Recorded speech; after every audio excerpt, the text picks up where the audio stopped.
दोस्तों, पत्नी की सैलरी पर शादी के बाद किसका हक है? आज हम इस कहानी से सीखेंगे। तन्वी जब भी सुबह तैयार होकर अपनी स्कूटी पर ऑफिस निकलती तो कॉलोनी के लोग उसे देखते रह जाते। एक नामी कंपनी में सीनियर टीम लीडर, चेहरे पर गजब का आत्मविश्वास और महीने की 1,20,000 तनख्वाह। हर कोई यही कहता था कि तन्वी कितनी खुशनसीब लड़की है, इसके पैर तो जमीन पर पड़ते ही नहीं। लेकिन इस चमक दमक के पीछे का सच सिर्फ और सिर्फ तन्वी ही जानती थी।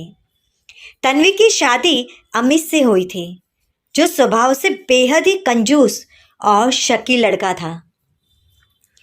शादी के पहले ही महीने अमित ने तन्वी से कह दिया था, घर का सारा फाइनेंस मैं ही संभालूंगा, तुम सैलरी आते ही मेरे अकाउंट में डाल दिया करो। आखिर पति पत्नी में कैसा पर्दा। शुरुआत में तन्वी ने इसे प्यार समझा, लेकिन धीरे धीरे यह नियम एक जेल बनता गया।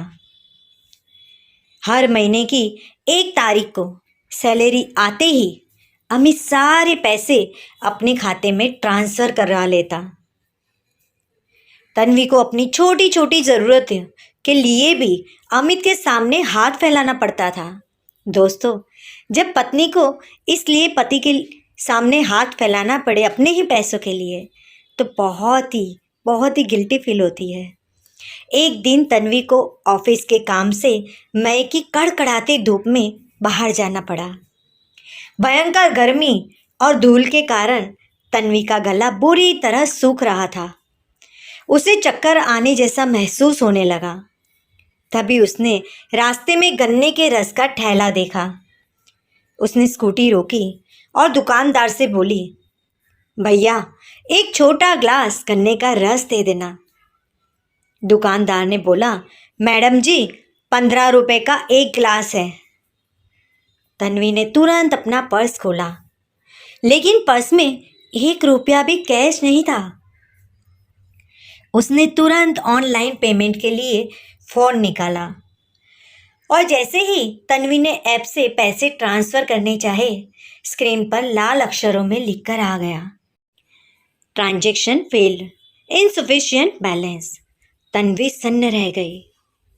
उसे याद आया कि कल ही अमित ने उसके पर्सनल अकाउंट में से भी सारे पैसे निकाल लिए थे। तन्वी के पास अब न जेब में पैसे थे और न ही उसके बैंक में। उसने दुकानदार से कहा, भैया, ऑनलाइन पेमेंट नहीं हो रहा है, मेरे पर्स में सिर्फ और सिर्फ 10 का नोट ही है। क्या ₹5 कम में छोटा गिलास रस मिल जाएगा? मुझे बहुत तेज चक्कर आ रहे हैं। दुकानदार ने रस का ग्लास पीछे खींच लिया और बेहद रूखेपन से बोला, नहीं मैडम, आजकल ₹5 का घाटा कौन सहता है? बिना पूरे पैसों के रस नहीं मिलेगा, आगे बढ़िए चलिए। तन्वी के पैरों तले जमीन खिसक गई। उसने सड़क पर खड़े होकर खुद को देखा। महंगे कपड़े, ब्रांडेड स्कूटी, कीमती फ़ोन हाथ में और महीने की 1,20,000 तनख्वाह, शानदार सैलरी। लेकिन कड़वा सच यह था कि आज अपनी प्यास बुझाने के लिए उसकी जेब में सिर्फ और सिर्फ ₹5 भी नहीं थे। उसकी आंखों से आंसू छलक पड़े। वह बिना रस पिए भारी कदमों से वापस आई। आज उसकी आत्मा बुरी तरह रो पड़ी थी। उसे एहसास हुआ कि वह कोई आज़ाद महिला नहीं, बल्कि एक आलीशान कठपुतली है। उस शाम जब तन्वी घर लौटी तो अमित सोफे पर बैठकर टीवी देख रहा था। तन्वी को देखते ही अमित ने कहा, अगले हफ्ते जो तुम्हें बोनस मिलने वाला है ना, वो आते ही मेरे अकाउंट में ट्रांसफ़र कर देना, मुझे गाड़ी की सर्विसिंग करानी है। तन्वी ने गहरी सांस ली और अमित के सामने खड़ी हो गई। उसकी आंखों में इस बार कोई डर नहीं था। उसने शांत लेकिन मजबूत आवाज से कहा, अमित, अब से मेरी सैलरी का 1 भी रुपया तुम्हारे अकाउंट में नहीं जाएगा।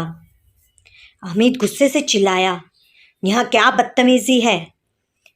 तन्वी ने अपने आंसू पोंछते हुए कहा, बदतमीजी मैंने आज तक अपने साथ की है अमित, जो अपनी मेहनत की कमाई दूसरों को सौंपकर खुद एक एक रुपये के लिए तरसती रही।